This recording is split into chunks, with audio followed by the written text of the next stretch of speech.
So what is the feeling of your constituents? I think the feeling locally is that the traffic management plan has just not been thought through properly. It's not going to work and it's just not going to be safe. You are a councillor here, yes. But you've been barred from speaking. Yes. How do you see that? Well, it's not democratic to not allow a elected representative to represent their constituents at a public meeting. So what's the point of being here today? What are you trying to say to people who are watching this? I'm trying to tell you that you're having the biggest swindle. It's a mass ecocide of our land, air and water, having hazardous chemicals drilling through our aquifers, bringing up radioactive waste, ruining our air, land and water. We need to wake up to the reality of what's going on. 89% of fracking wells in America would not be considered fracking wells in the UK, because guess what? They've changed the terminology. The techniques of oil extraction that are being planned for around here are appalling. It's called acidization, which involves pumping acid strong enough to turn rock into toothpaste, pumping that into the ground and then extracting tiny droplets of oil. You've got very nasty chemicals going in there, huge amounts of drinking water being used to dilute the acid, and then it's pumped back out of the earth, and what happens to it then? We have hundreds and hundreds and thousands of gallons of polluted water to deal with. Chairman, I'm requesting that I'm allowed to speak as a local member. Could you confirm that I will be allowed to speak on this item? Thank you. Advice from the lawyers is that you shouldn't, but I'm a bit bemused by that. Can I just clarify, am I in the right place? Because as a local member, how it works. But as a local member, I'm happy to if you could try and sort of stick to the new and moving things which have changed from the second or have moved on, it would help everybody, I suspect. The traffic management plan is unworkable, unrealistic and unsafe, given the unsuitable nature of Cold Harbour Lane for taking large numbers of HGVs in convoys. The unacceptably long delays to non-site traffic caused by waiting for HGVs to travel the length of Cold Harbour Lane will effectively close the road for such traffic.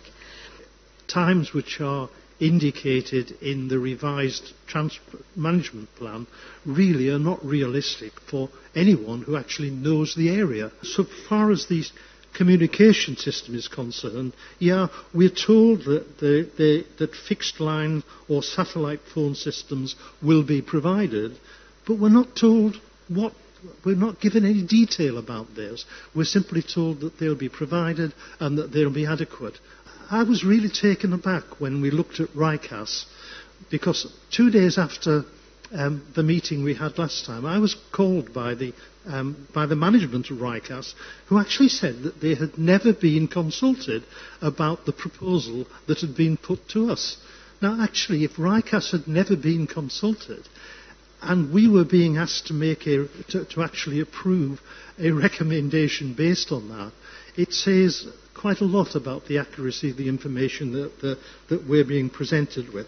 Looking at the consequences of basing these lorries at Cobham and the effect that the M25 would have is something that needs to be investigated considerably further. The second thing is, it seems to me that the Mole Valley objections, which run into things like the effect of traffic in Dorking town centre and on school transport, well, either we can say, as the report tends to say, that the inspector would have taken those into account, or we can say that they're irrelevant. And if a vehicle was to be delayed on the M25 to such an extent that it would arrive outside of those times, then it wouldn't be allowed to access the site. Simple as that.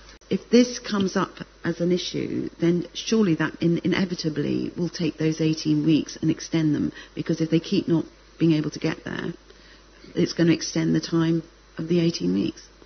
But I would like to see the traffic impact assessment of a wider area to include Dorking Town Centre, include the M25, to look at it beyond the site. And I just don't feel that we've had enough information on that. You might also want to put something on little 5 that instead of just doing to the community in Cold Harbour and district, that they might actually that the applicant should start engaging now and actually find out what the issues are. because otherwise this is a do to, not do with and work with, if it was to go through.